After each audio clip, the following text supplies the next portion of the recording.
अस्सलाम वालेकुम, welcome to summer podcast with Faiza Imdad. Viewers, हमने देखा कि साल 2024 में पाकिस्तान क्लाइमेट चेंज की वजह से बहुत बुरी तरह मुतासिर हुआ और इसी वजह से दुनिया के 8वें नंबर पर भी रहा।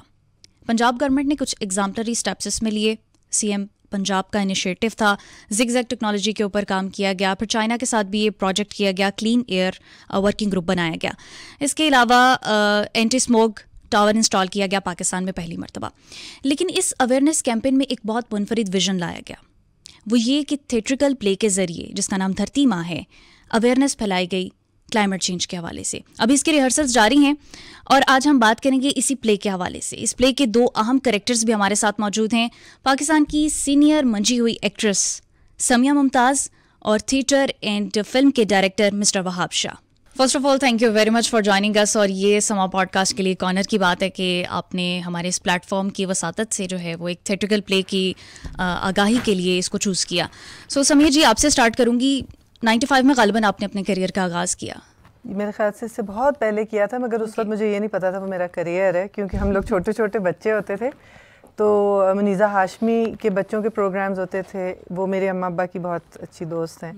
और एक और थी तनवीर मसूद, उनके होते थे, वो भी अम्मा अब्बा की बहुत दोस्त थी। तो हम लोगों को रूटीन में सब बच्चों के प्रोग्राम में पीटीवी भेजा जाता था।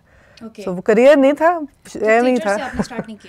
थिएटर मैंने शुरू किया था 90 मेरे ख्याल से 394 में अजोका थिएटर के साथ। अजोका के साथ आपकी बहुत वाबस्तगी रही है। अच्छा, आपने हमेशा जो है वो संजीदा और दुखी रोल्स जो हैं वो चूज़ किए। हम देखते हैं दुख्तर है मूवी, मोर है, फिर ड्रामा आपका मेरा फेवरेट उडारी, मेरी ज़ात ज़र्रा बेनिशा। तो ये संजीदगी की कोई ख़ास वजह? सेलेक्टिव रोल्स लेती हैं आप? सिलेक्टिव बिल्कुल लेती हूँ। कोशिश मेरी यही होती है कि कोई ना कोई उसके अंदर माशरती तब्दीली की, कोई पॉजिटिव चेंज की बात हो रही हो, उसमें मैसेज ज़रूर हो। और वो मेरे ख्याल से बाय डिफ़ॉल्ट संजीदा हो जाते हैं रोल्स, क्योंकि मैं वो सिर्फ चमक चलो टाइप रोल्स नहीं कभी करना मुझे पसंद आए। वो बेमकसद से मुझे लगते थे हमेशा से कि बस बहुत सारा मेकअप और ज्वेलरी और फैशनेबल कपड़े पहन के महंगी गाड़ियों में इधर से उधर घूम रहे हैं। वो कहानी कोई ज़्यादा होती नहीं है, सिर्फ लोगों को चीज़ें ख़रीदने पे आमादा करने का एक तरीका होता है। वो मैं उससे दूर रही हूँ हमेशा। अच्छा, अब ये जो एक थिएट्रिकल प्ले लेकर आ रहे हैं आप, धरती माँ, इसमें आपका क्या रोल होगा? इसमें क्या मकसदियत है? मुझे वहाब ने जो रोल दिया है वो धरती माँ है और उसके साथ मतलब एक पैरेलल यूनिवर्सेस आप समझ लें चल रहे हैं उसके अंदर। तो धरती माँ सिंबॉलिक कैरेक्टर भी है और वाकई में एक बच्चों वाली, मियाँ वाली, मतलब एक खातून भी है जो कि उसका रोल भी मैं कर रही हूँ। तो ये दोनों एक साथ ही चल रहे हैं, हैंड इन हैंड। तो इसमें क्लाइमेट चेंज के हवाले से किस तरह क्रिएटिविटी डाली गई है ड्रामाटाइज करने के लिए? बहुत मुख्तलिफ लेवल्स पे क्रिएटिविटी डाली है। एक तो इसका म्यूज़िक ओरिजिनल है, इसकी जितनी भी लिरिक्स हैं वो ओरिजिनल हैं, और कोरियोग्राफी है, डांस मूवमेंट्स हैं, ड्रामा भी है, और फिर जिस तरह के इसके सेट्स और कॉस्ट्यूम्स हैं वो उसके अंदर भी बहुत क्रिएटिवली काम किया गया। हर चीज़ में किसी ना किसी तरह से ना फ़न, किसी ना किसी तरह से आर्ट का है, वो शामिल है उसके अंदर। यानी इसमें रियलिटी भी है, स्पिरिचुअलिटी भी है, आर्ट भी है, म्यूजिक भी है। बिल्कुल, दैट्स ग्रेट। वहाब, क्या कहानी है धरती माँ की? जी, धरती माँ के नाम से पता चलता है कि इट्स अ कहानी अबाउट धरती, और धरती जो है वो सबकी माँ है, सबकी सांझी है। सो उसी कॉन्सेप्ट को लेके एक ओवर आर्चिंग थीम है कि जो हम धरती के साथ कर रहे हैं या कर चुके हैं, या अनकॉन्शियसली या सबकॉन्शियसली हम उसके साथ जिस तरह की हरकतें कर रहे हैं, we need to really start opening our eyes, start seeing कि हमारे इर्द गिर्द माहौल में हो क्या रहा है। तो उस सारे के ऊपर एक स्पॉटलाइट मोमेंट्स हैं छोटे छोटे, scattered around the concept of what धरती इज़ ऑल अबाउट। एंड जैसे कि समी जी ने जिक्र भी किया कि इसके अंदर अलग अलग हम लेकर आ रहे हैं एस्पेक्ट्स ऑफ पपेट्री है इसके अंदर मौसीकी का एक अलग जो है ना पूरी मौसीकी एक अलग तरीके से चल रही है, कोरियोग्राफी अलग नज़रिए से देखी गई है, और इसके अंदर टोटल 9 सेगमेंट्स हैं, और हर सेगमेंट की सिग्निफिकेंस जो है वो बहुत टेंजिबल भी है, but at the same time आपको सोचने पे मजबूर करेगी। थोड़ा सा ज़रा ओपन एंडेड किस्म की सिचुएशंस हैं इसके अंदर कि धरती माँ है क्या आपके लिए, मेरे लिए, और हम दोनों की कॉन्वर्सेशन के दरमियान में जो वो जगह है उसमें आप किस तरह से कंसीव। तो बेसिकली इसका आइडिया किसका था, किसने इसको मतलब प्रॉम्प्ट किया? सो इसका आइडिया मेरी पंजाब गवर्नमेंट में मरियम साहिबा से मुलाकात हुई थी। हमने उनके साथ एक प्रोजेक्ट किया था वैसाखी के लिए। तो जब वो प्रोजेक्ट ख़त्म हुआ तो उन्होंने कहा कि हम इन्वायरमेंट के लिए कोई चीज़ करना चाहते हैं, तो come up with a concept, pitch to us. तो मैंने बस सोचता रहा। मैं उन दिनों लंदन भी गया हुआ था और मैं एक और प्रोजेक्ट पे वहाँ पे काम कर रहा था जो कि इन्वायरमेंट से रिलेटेड ही था, and it's called the environmental dance, एक प्रोजेक्ट है, उस पर मैं काम कर रहा था।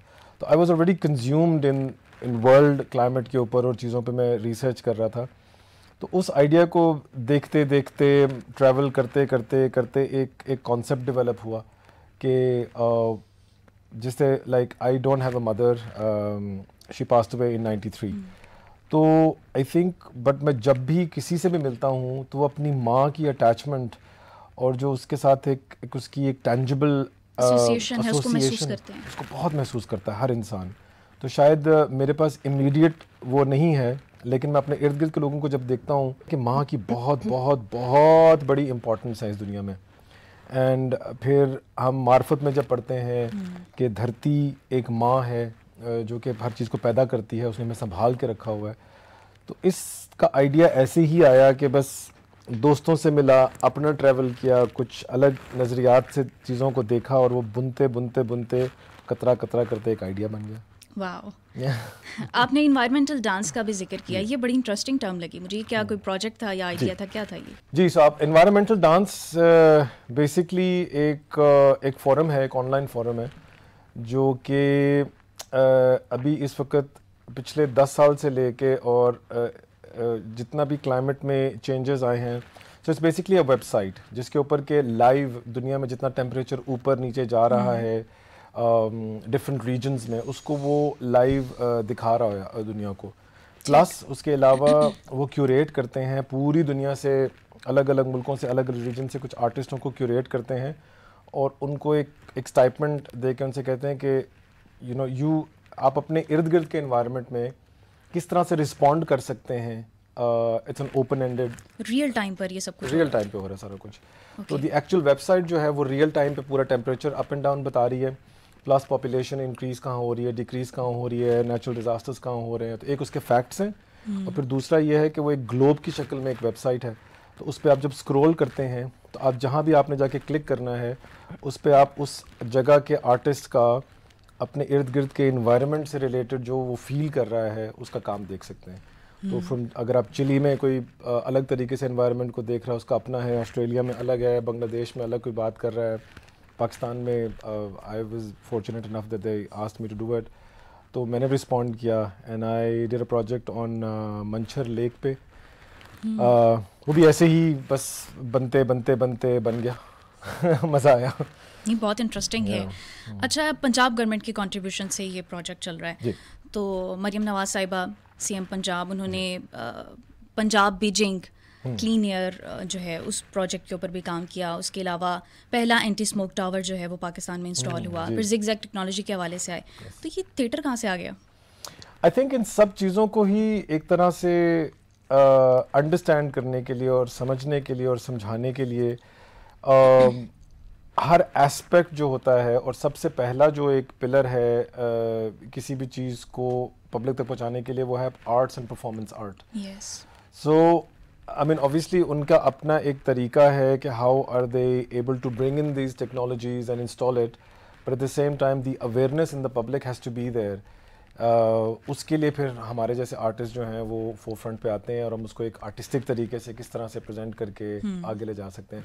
कोर बात तो यही है कि चाहे वो कोई भी है, दुनिया एक ही है और एक ही रहेगी और अगर ये ना रहा तो हम भी नहीं रहेंगे, बिल्कुल तो बाकी इसके इर्द गिर्द जो भी इनिशिएटिव ले रहा है वो उतना ही इम्पोर्टेंट इनिशिएटिव है जितना कि मेरा है, जितना मरियम साहिबा का है, या जितना जर्मन्स का है, या जितना इंडियंस का है, हर किसी का।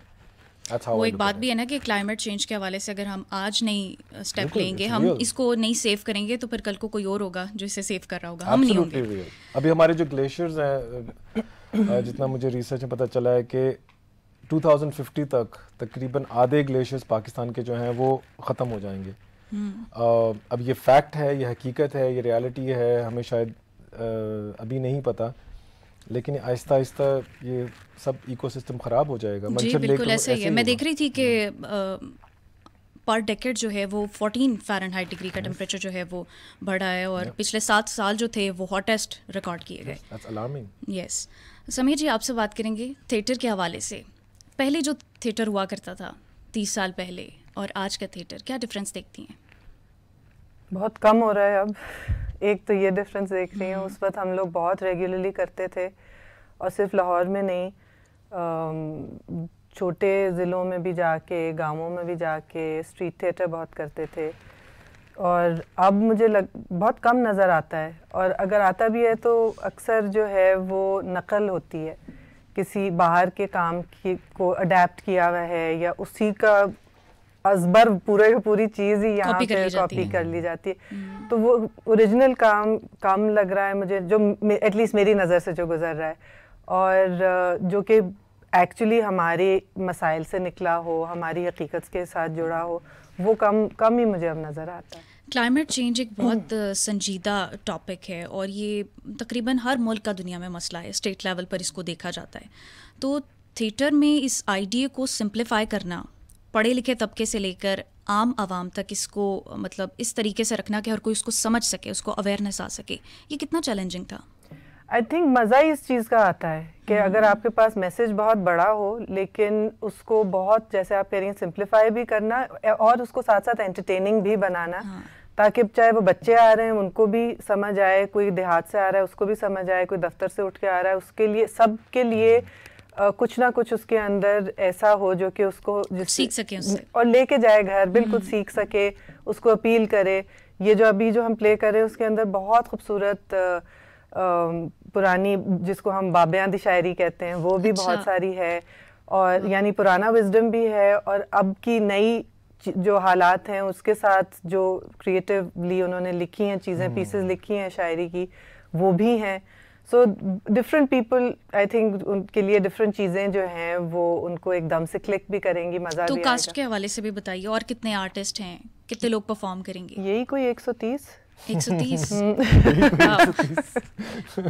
नहीं, कोई गड़बड़ है 130 में? नहीं, सही कह रही हूँ। असल में नंबर इतना मैसिव है कि हम भी कभी ना, मैं खुद हैरान हो रही हूँ। मेरे ख्याल से तो आप 2 ही काफी थे। ये एक बहुत ग्रैंड परफॉर्मेंस है, और ये जो है वो उसका साउंड भी बहुत ग्रैंड है, और उसका जो स्टेज के ऊपर जितना कुछ हो रहा है, उसकी मूवमेंट, उसका एक दूसरे के अंदर वीव करना, एक सीन से दूसरे में जाना, बहुत रिच। ये आपने बहुत इंपॉर्टेंट बात की है कि थिएटर का जो मिजाज होता है वो होता ही लाउड है, उसका एक्सप्रेशन बहुत लाउड होता है, तो ये यकीनन एक बहुत अच्छा होने वाला है। तो वहाब आपसे भी पूछेंगे कि इसकी तैयारी के लिए अभी तक क्या मामला चल रहे हैं, रिहर्सल कैसी जा रही है, कब आएगा, कब हम देखेंगे? बस जी, रिहर्सल ऐसी जा रही है कि हमारे पास इतना टाइम भी नहीं था कि हम आपकी पॉडकास्ट में आ सकें, बट वी आर ऑनर्ड कि आपने हमें बुलाया, और तैयारियां भरपूर हैं जी। मेरी तो और हम सब की पूरी टीम की यही कोशिश है कि इसके जितने भी एंगल्स हैं, चाहे वो पपेट्री है, चाहे वो म्यूज़िक है, चाहे वो कोरियोग्राफी है, कॉस्ट्यूम्स हैं, ड्रामेटिक्स हैं, एक्टिंग है, पोइट्री है, उस सब चीज़ को मैक्सिमम हद तक हम इस तरीके से प्रेजेंट करें कि एक तो फ्लॉलेस लगे और लोग एंटरटेन भी हों। जैसे कि आपने पहले सवाल में भी पूछा कि what is take away home for everybody, take away home from everyone will be different, और ये ऐसे ही है कि जब आप एक एक्सपीरियंस से निकल कर आते हैं, तो जिस एक्सपीरियंस से शायद उस आर्टिस्ट ने या उस जगह ने उस स्पेस को डिज़ाइन किया होता है, लोग जब उससे निकल के जाते हैं तो अपना पीस उधर से लेके चले जाते हैं उस एक्सपीरियंस का। किसी को म्यूज़िक याद रह जाता है, किसी को कैरेक्टर याद रह जाता है, किसी को कॉमेडी याद रह जाती है, किसी को नाच याद रह जाता है, किसी को मैसेज याद रह जाता है। सो हमारी यही कोशिश है कि इसको एक हर एंगल से इस तरह से बनाया जाए कि इसकी टेक्निक वाइज भी ये अलग हो। बना से टेक्निक, जिस तरह हमने कुछ टेक्नोलॉजिकल ऐसी चीज़ें एक्सपेरिमेंट कर रहे हैं इसके अंदर, जो कि एटलीस्ट मेरे नॉलेज में शायद हो सकता हुई हो, लेकिन मेरे नॉलेज में वो पहले नहीं हुई। We're creating this surreal world through projections, and उस surreal world से फिर वो transit करेगी into the real world, फिर एक और space में जा रही है। So ये बहुत एक black and white area है. If somebody wants to take away the white, they can. If somebody wants to go into the darkness, they can. And if somebody wants to stay in the grey, they're welcome to. Okay अच्छा, हम देखते हैं हमारी society में individual level पर भी और इज्तमाही तौर पर भी कि क्लाइमेट चेंज के हवाले से हर कोई कहीं ना कहीं इफेक्ट कर रहा है, लेकिन वो इसको जानते भी नहीं है. बिल्कुल अनइंटेंशनली हो रहा है. तो आप जो स्टोरीज में लेकर आ रहे हैं वो किस तरह से आप दिखाएंगे कि हर कोई उस चीज़ को अंडरस्टैंड कर सके और अपना पार्ट ऑफ ड्यूटी जो है वो अंडरस्टैंड कर सके? मैं इसको इस तरह से देखता हूँ कि एज अ परफॉर्मेंस आर्टिस्ट हमारा काम है कहानी बताना और एक ऐसा कैनवस सामने खड़ा कर देना कि जिससे you are able to kind of come in on the journey with us. अब उस जर्नी में अगर आपको लग रहा है कि यार ये सपोज हमारा एक कैरेक्टर है अंधेर और उसकी आर्मी उसका स्क्वाड है. अब अंधेर का जो मेटाफोर है या जिस रियलिटी से वो इकट्ठा हुआ है और फिजिकल उसमें आया है वो है कचरे से बना है, वो स्मॉग से बना हुआ है. So he is all negative energy. अब वो नेगेटिव एनर्जी जब स्टेज पर आएगी और वो जिस तरह की हरकतें कर रहे हैं और जो एक्रोबैट्स कर रहे हैं और गंद फैला रहे हैं उससे you will kind of feel आपको फियर फील होगा. अब उस फियर कब फील होगा जब उसके अगेंस्ट एक और हमारी कैरेक्टर है जिसका नाम है नूरी और उसका स्क्वाड है जो कि नूर से बने हुए हैं, जो कि ऑल गुड नेचर की चीज़ों से बने हुए हैं. लाइट वाटर से इंस्पायर्ड हैं, वो नेचर से इंस्पायर्ड हैं. अब जब वो लोग आएंगे उसके अगेंस्ट तो you as an audience will feel which side do I relate more to. अब उसमें से आप क्या निकाल के लेके जाएंगे वो I think is the impact जो मुझे लगता है कि लोग लेकर जाएंगे. और मेरी ये कोशिश है कि इसमें हम ऐसी लाइट हार्टेडनेस और यूथ को इंगेज करने के लिए चीज़ें इसके अंदर रखें कि जो हमारे यंग यूथ है. Because I remember when I was a kid and we used to go and watch theatre. एनाकोला जिन ही ले लें लेट्स से. एनाकोला जिन जो मैंने देखा हुआ है बचपन में, या कैप्टन प्लैनेट जो मैंने बचपन में देखा हुआ है, या लायन किंग देखा हुआ है, या और थिएट्रिक्स देखे हैं मैं, तो कहीं ना कहीं वो मेरे अनकॉन्शियस में और सबकॉन्शियस में मौजूद हैं. So I am borrowing parts of it somewhere to bring it to my story. So I feel कि जो youth ये देखने आएगा उसके लिए इसके अंदर से वो कौन से कैरेक्टर को लेके जाता है और वो उसके साथ क्या चेंज ला सकता है अपनी ज़िंदगी में. That is up to the तो हम क्लाइमेट चेंज के हवाले से बात कर रहे थे और मेरा ध्यान पड़ा कि हम प्लास्टिक के बॉटल्स रख के बैठे हुए हैं पानी के लिए. तो प्लास्टिक कितना हार्मफुल है हमारे इन्वायरमेंट के लिए. ये सोच के मैंने कहा हमें भी तो तब्दीली स्टार्ट करनी है, तो यहाँ से करते हैं. तो मैंने सोचा कि मैं बॉटल्स रिमूव करवा दूँ अगर आपको इशू ना हो तो. और सिर्फ ये माहौल के लिए नहीं ख़राब है. प्लास्टिक में ये माइक्रो प्लास्टिक्स हमारे अंदर भी जाते हैं ना और अपने हमारे फैट सेल्स में स्टोर हो जाते हैं. ठीक है, तो ये रिमूव करवा दीजिए प्लीज. इस पॉइंट पे मुझे ये भी लगता है कि I think over use of anything is bad. I think the right use is perhaps you know. अब राइट और रॉन्ग क्या है that is very subjective. Yes. जिस तरह फॉर इंस्टेंस प्लास्टिक के बगैर हमारी मेडिकल इंडस्ट्री नहीं चल सकती, हवाई जहाज नहीं उड़ सकते, बहुत कुछ नहीं हो सकता. ऐसा ही है. बट हम पिएंगे तो हमारे अंदर प्लास्टिक भी चला जाएगा. हमें तो लगता है प्लास्टिक ही बने हुए अब क्या. यस. अच्छा समीर जी, रिहर्सल जैसा कि जा रही है धरती माँ की, तो धरती माँ का कैरेक्टर आप में डेवलप होने में कितना वक्त लगा? कैसा एक्सपीरियंस था आपका? धरती माँ का कैरेक्टर तो मुझे वहाब ने कंसीव किया हुआ था एक तरह से. उन्होंने मुझे बताया कि यूँ आप कीजिएगा. उसको बहुत मेरे ख्याल से हेल्प मिल रही है जिस तरह की लाइट्स होंगी और जिस तरह की कॉस्ट्यूम होगा और जिस तरह का म्यूज़िक उसके साथ एसोसिएटेड है.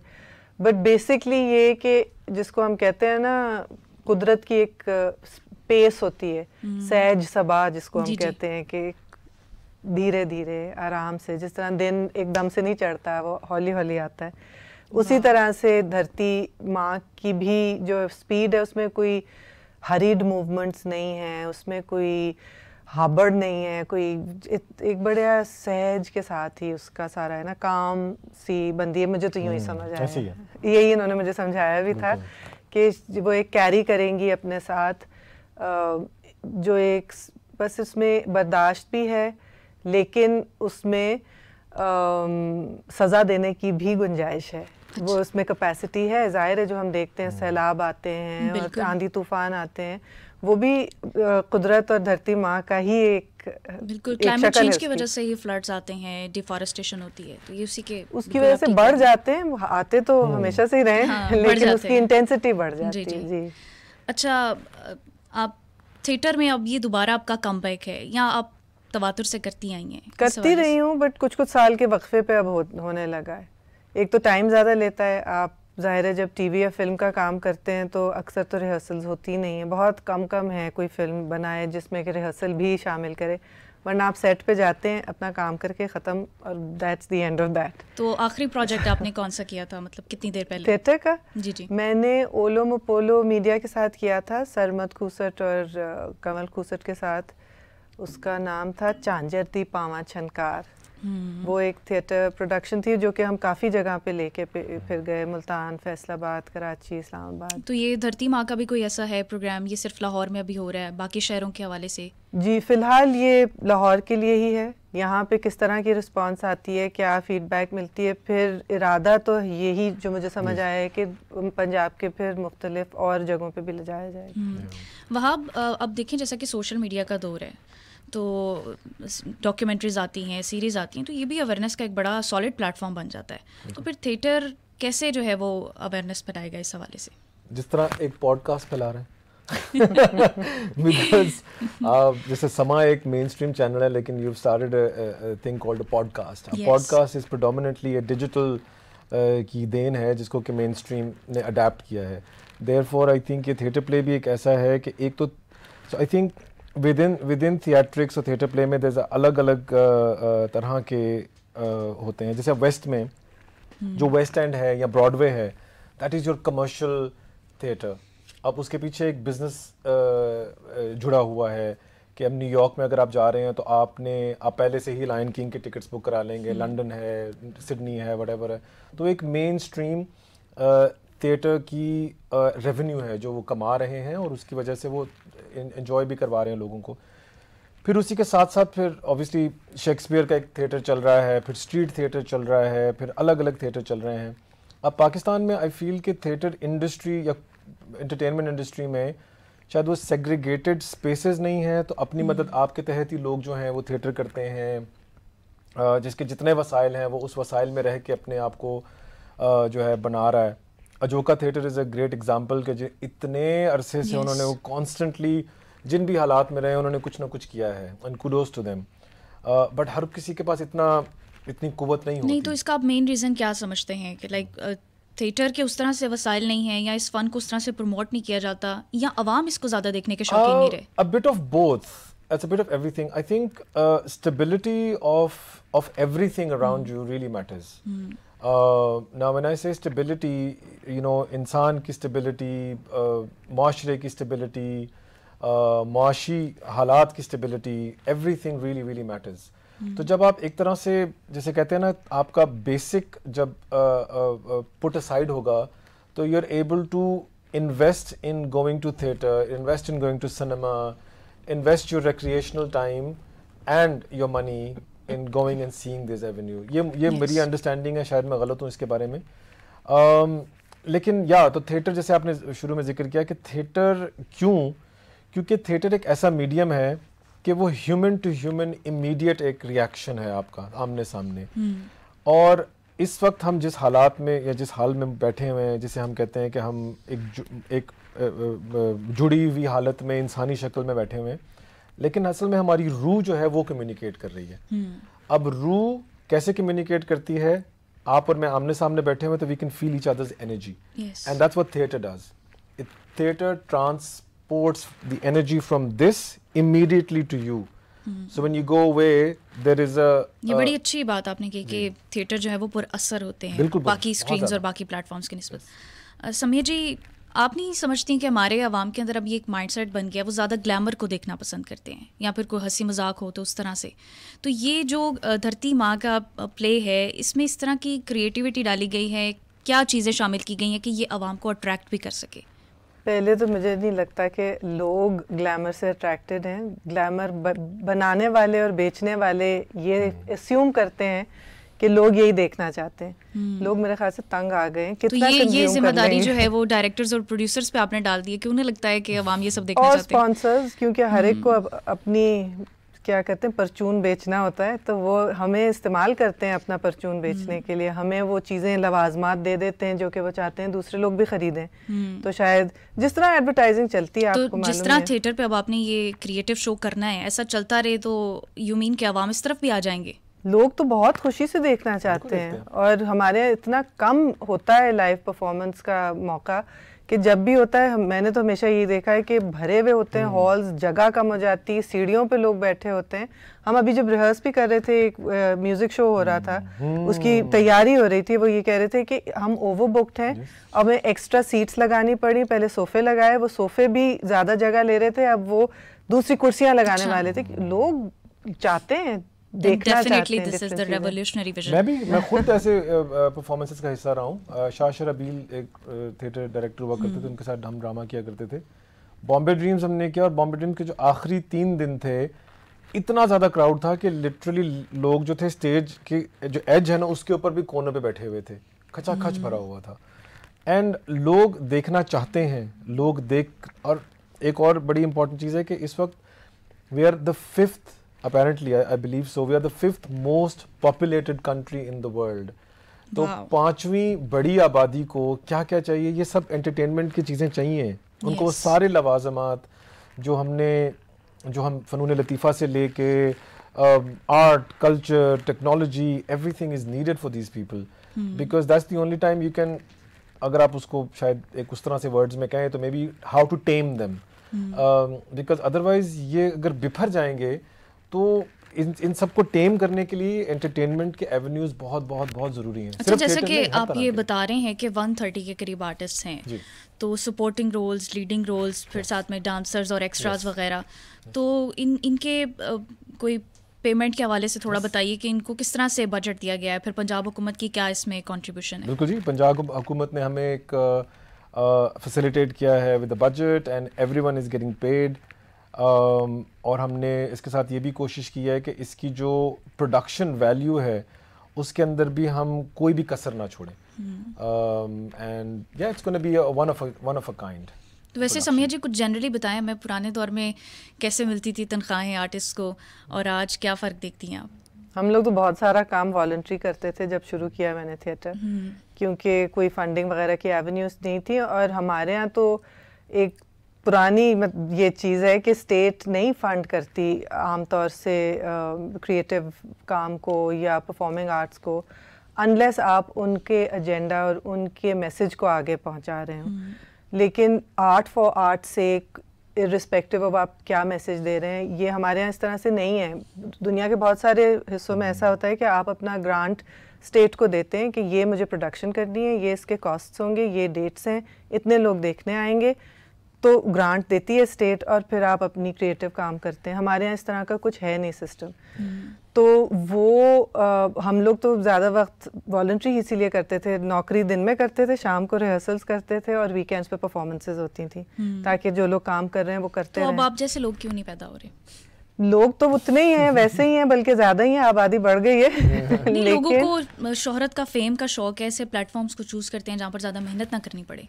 देखिए, हम लोग मेरे ख्याल से बहुत ओवर टाइम हमारे साथ जो चीज़ें हुई हैं उनका नतीजा ये भी हुआ है कि हम लोग बहुत डिसहार्टन्ड आवाम हो गए हैं, और डीपोलिटिसाइज भी एक तरह से काफ़ी हद तक हुए हैं।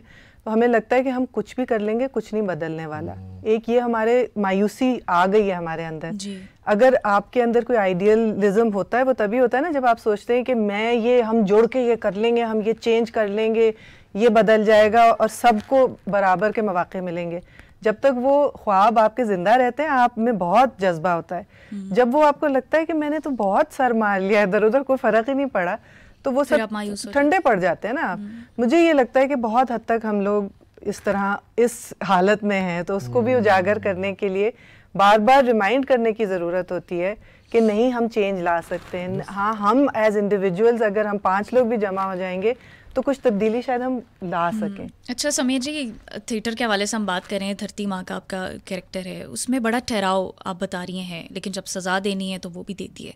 तो आप अपनी पर्सनल लाइफ से या अपने पर्सनल अपनी शख्सियत के हवाले से उसको किस तरह रिलेट करती हैं? वो तो कोई भी रोल करे मेरे ख्याल से अपने अंदर से ही वो चीज़ ढूंढनी पड़ती है, और हम हर वक्त एक जैसे तो नहीं रहते।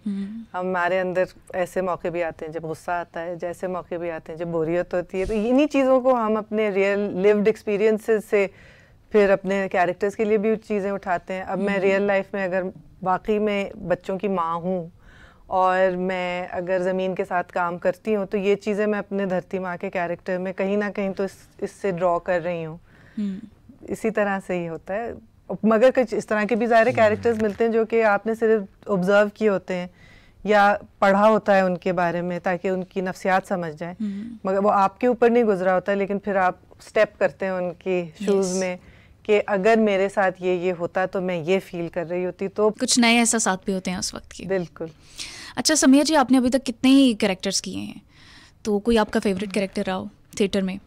थिएटर में मुझे हमेशा एक था जिसमें मेरा डायलॉग कोई नहीं था, वो मुझे सबसे ज़्यादा पसंद था। वो था एक डांस ड्रामा टाइप था, उसका नाम था चली किथे जावे। तो वो सारा मूवमेंट के थ्रू था और ओरिजिनली वो किया मैंने नहीं था। बहुत ही एक हमारी टैलेंटेड डांसर थी जहानारा इखलाक, जिनकी बहुत ट्रैजिक डेथ हो गई बहुत कम उम्री में।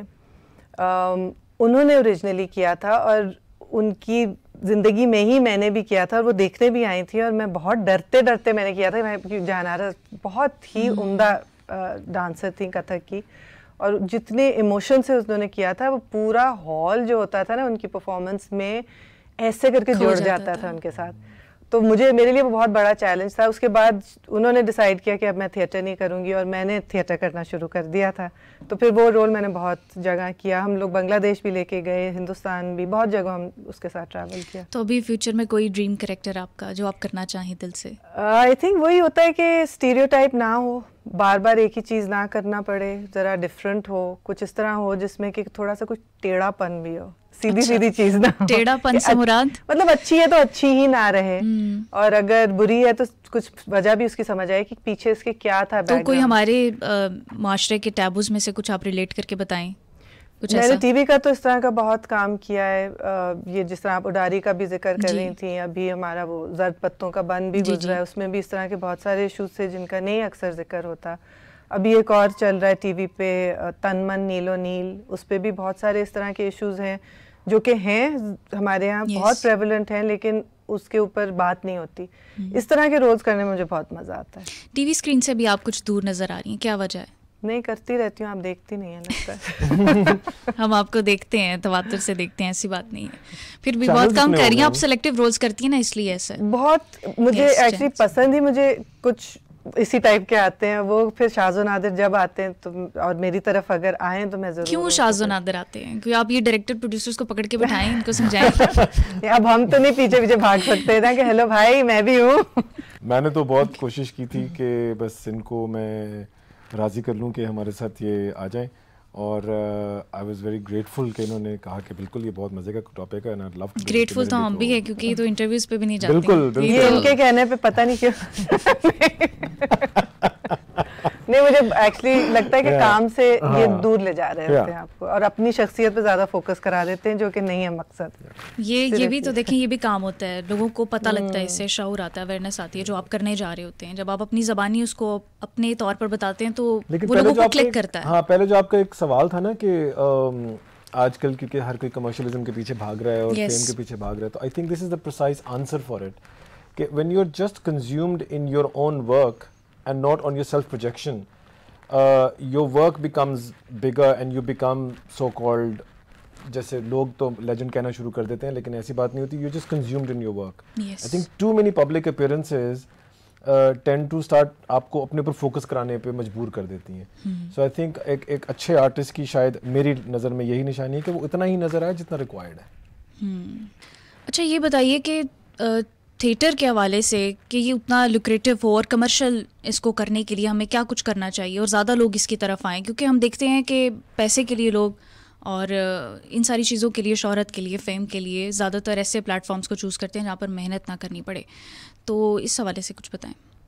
मेरा तो ख्याल है कि ये इसके अंदर बहुत बड़ा हिस्सा हमारा जो टैक्स पेयर्स मनी है, हमारे बहुत सारा जो टैक्स है ना वो चला जाता है हुकूमत के पास, वो वापस हमारी तरफ भी आना चाहिए। इसी तरह से कि आर्ट्स को के फ़रोग़ के लिए स्टेट को स्पॉन्सरशिप्स देनी चाहिए। हमारा तो सिनेमा भी मुझे लगता है इसीलिए सफ़र कर रहा है क्योंकि उतनी ही महंगी टिकट होती है मल्टीप्लेक्सेस की, चाहे वो आप पाकिस्तानी फ़िल्म देखें जिसका कि बजट बहुत कम होता है, या फिर आप हॉलीवुड की फ़िल्म देख लें जिसका कितना बड़ा बजट होता है और इंटरनेशनल उसकी रिलीज़ होती है, वो बराबर हो जाता है टिकट ख़रीदते वक्त। yes. तो उसमें भी सब्सिडाइज अगर मिले लोगों को तो ज़्यादा लोग देखने जाएं पाकिस्तानी, अगर सस्ता हो।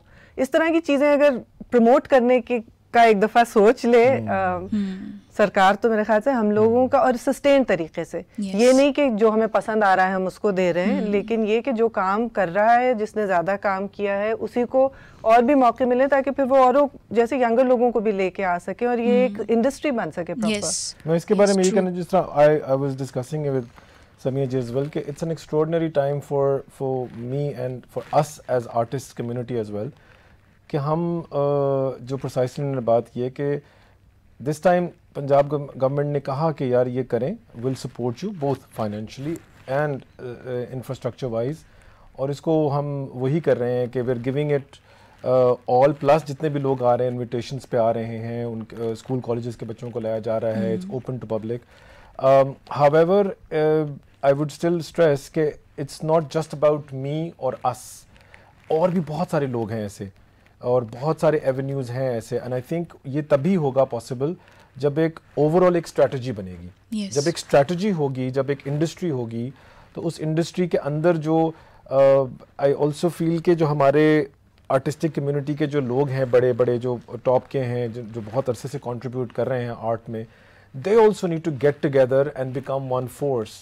जब वो एक फोर्स बन के अपनी स्ट्रैटेजी को लेकर जाएंगे गवर्नमेंट के पास, so I think they will probably try and take it you know little more seriously, कि यार नहीं, ये लोग इकट्ठे हैं, ये इसका मतलब है कि अगर हम एक सर्टन तरह से इनको फैसिलिटेट करेंगे तो they will be able to help us as well get the message across. Mutually होना चाहिए, कहते हैं ना कि ऊपर से इख्तियार साजी और नीचे से किरदार साजी हो, दोनों तरफ से होना चाहिए, बिकॉज आई थिंक फिर एक अच्छा बैलेंस बनता है। हाँ, जिस तरह हम फॉर इंस्टेंस एक अच्छे कॉज के लिए निकलते हैं बाहर, मार्च करते हैं, इसी तरह आई थिंक आर्ट और आर्टिस्ट का भी ये बहुत इंपॉर्टेंट है कि वो इकट्ठे होके एक फोर्स बन के अपने आर्ट के लिए मार्च करें। और मार्च ये ज़रूरी नहीं है कि डंडे लेके, तो ये निकल के सोटे लेके, क्रिएटिव आइडियाज़ को लेकर आएँ। और हमारे यहाँ जनरली होता है कि समवट कभी कभी इख्तलाफात हो जाते हैं, या नज़रियाती इख्तलाफ होते हैं, या जेलसीज होती हैं, या whatever, and we kind of tend to avoid each other. So I think वो जो वॉइड है, या जो वो अवॉइड करना है, हम एक इंडिविजुअल को अवॉइड कर रहे हैं और ऊपर तक बात नहीं पहुंचे, दरमियान का जो गैप है उसका फ़ायदा उठाता है तीसरा इंसान। So I think we also need to bridge the gap as artists and sit and talk and come up with strategies despite our differences. अच्छा समिया जी, ये धरती माँ का जो पूरा कॉन्सेप्ट है, इसमें क्रिएटिविटी से ड्रामाटाइज किया जाएगा, कहानी के हवाले से मोटा मोटा बताइए, और ये बताइए कि इसमें सिर्फ कॉन्सेप्ट दिया जाएगा, लोगों को रियलाइज़ करवाया जाएगा कि वो माहौल को नुकसान पहुंचा रहे हैं, या कुछ सॉल्यूशंस भी बताए जाएंगे? पॉइंट किया जाएगा आई थिंक ज़्यादा इसके अंदर के मसले क्या हैं, और उसमें हम as individuals and as a collective किस तरह से उनका कुछ सलूशन देने के काबिल हैं। यहाँ तक हाथ पकड़ के ले जाएंगे, उसके बाद बाकी एक्शन तो फिर ऑडियंस के ऊपर है ना, वो कहाँ इस बात को आगे लेके जाती है। तो क्लाइमेट चेंज के हवाले से किन किन एस्पेक्ट्स को टच किया जाएगा? इसके अंदर पोल्यूशन का बहुत बड़ा है कंपोनेंट, ख़ासकर जो स्मॉग को कंट्रीब्यूट करते हैं फैक्टर्स, उनका बहुत जिक्र है। उसमें हमारा कितना रोल है, ताकि हमें भी कुछ ज़िम्मेदारी का एहसास हो कि उसको हम किस तरह मिटिगेट कर सकते हैं। और इसके अंदर प्लास्टिक वेस्ट का भी है, सॉलिड वेस्ट का भी है, एग्रीकल्चर का भी, काफ़ी चीज़ों को इसमें छुआ है। और फिर ज़ाहिर है उसकी वजह से जिस तरह की बीमारियां वगैरह फैलती हैं, उस पर भी थोड़ा हल्की फुल्की बात है। फिर इसमें स्पिरिचुअलिटी, आर्ट भी है, म्यूज़िक भी है, तो इसका तड़का कैसे लगाया गया है, इसको भी थोड़ा एलाबोरेट करें। अब आपको आगे देखना पड़ेगा, ये सब कुछ इधर नहीं बता सकते। हम देखेंगे, हम जरूर देखेंगे, लेकिन फिर भी थोड़ा सा हमारे व्यूअर्स के लिए, ताकि उनका इंटरेस्ट डेवलप हो। बिल्कुल नहीं, उसके अंदर वही है, क्योंकि सिर्फ कोई एक तरीके से नई कहानी बताई है, और सिर्फ एक कहानी ही नहीं है, उसमें मुख्तलिफ एस्पेक्ट्स हैं।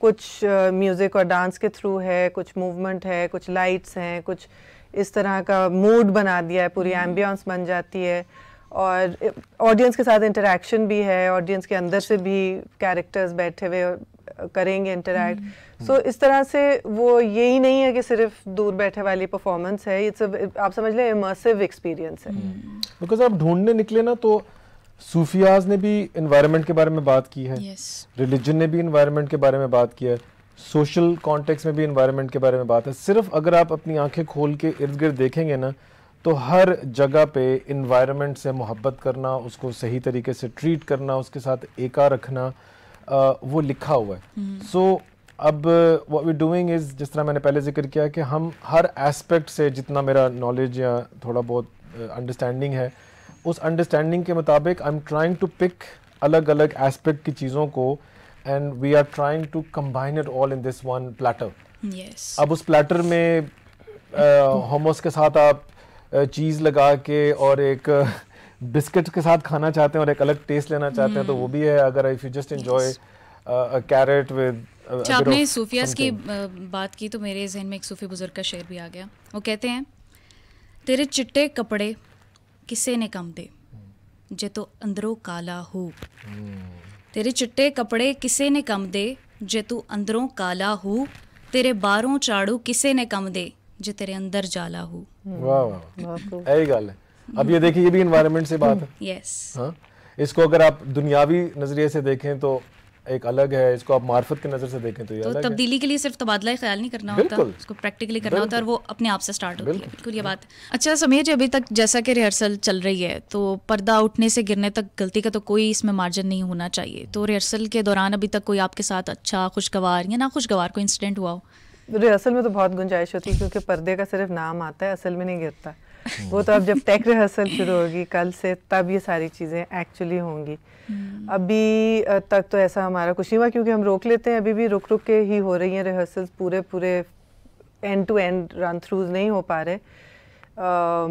लेकिन हाँ, हो ही जाती है इस तरह, जब लाइव परफॉर्मेंस में कोई ना कोई ऊंच नीच तो हो ही जाती है। उस वक्त फिर आपको थोड़ा सा प्रेजेंस ऑफ माइंड के साथ उसको इम्प्रोवाइज करके या किसी तरह कनेक्ट करके सीधा करना पड़ता है। मगर मेरे ख्याल से इतनी रिहर्सल्स हो चुकी होती हैं कि वो आपके ना, वो रिफ्लेक्स में आप कर रहे होते हैं बगैर सोचे उस वक्त, और अगर कोई चीज़ स्लिप हो भी जाए तो फिर जिनका ज़रा ज़्यादा एक्सपीरियंस होता है वो पकड़ लेते हैं और आ जाता है वापस ऑन ट्रैक। अच्छा समीर जी, हम देखते हैं टीवी ड्रामाज में भी, तो जब कैरेक्टर के कुछ स्पेसिफिक डायलॉग्स होते हैं जो बड़े फेमस हो जाते हैं, मशहूर हो जाते हैं, अभी तक जो आप तैयारी शारी कर रही हैं उसमें कोई डायलॉग आपको अच्छा लगा हो या याद हो, वो आप शेयर कर सकती हैं? नहीं, मुझे कुछ नहीं इस वक्त याद आ रहा, मैं ब्लैंक हो रही हूँ। और अभी जब ये एक दफ़ा ऑडियंस के सामने जाएगा, फिर हमें पता चलेगा ना कि क्या चीज़ ज़्यादा हुई, पॉपुलर या नहीं हुई, क्या वर्क किया, क्या नहीं किया। Too much to reveal right now, yeah. I think इतना एक्सपीरियंस तो मेरे ख्याल में ऑडियंस पे भी छोड़ना चाहिए। आए, एंजॉय करें, it's gonna be fun। बहुत कुछ है इसके अंदर। अच्छा वहाँ लास्ट में मैं आपसे ये जानना चाहूँगी, हमारे व्यूअर्स जाके थिएटर्स में देखना चाहेंगे ये, तो इस हवाले से क्या सिस्टम होगा, टिकट का क्या हिसाब होगा, कैसे अप्रोच किया जा सकता है? फर्स्ट ऑफ ऑल तो जी EPCCD जो कि है Punjab environment protection climate change department, उनके इंस्टा पेजेस हैं, उनके फेसबुक पेजेस हैं। सबसे पहले तो जाके फ़ौरन उनको फॉलो करें, बिकॉज जितनी भी अपडेट्स हैं, जितना भी मवाद है उसमें, चाहे वो रिहर्सल्स हैं, टाइमिंग्स हैं, कितने बजे शो शुरू होना है, टिकट्स कहाँ से मिलेंगे, ये सारे आप EPCCD के इंस्टाग्राम पेज और फेसबुक पेज और उनके सोशल पेजेस पे जाएंगे तो आपको सारी इन्फॉर्मेशन वहाँ मिल जाएगी। Okay, once again thank you very much, बहुत अच्छा लगा आपसे बात करके, specially Samiya ji, thank you very much. Thank you. और व्यूअर्स, ये था आज का समा पॉडकास्ट। अपनी मेज़बान को दीजिए इजाज़त, अल्लाह हाफिज़।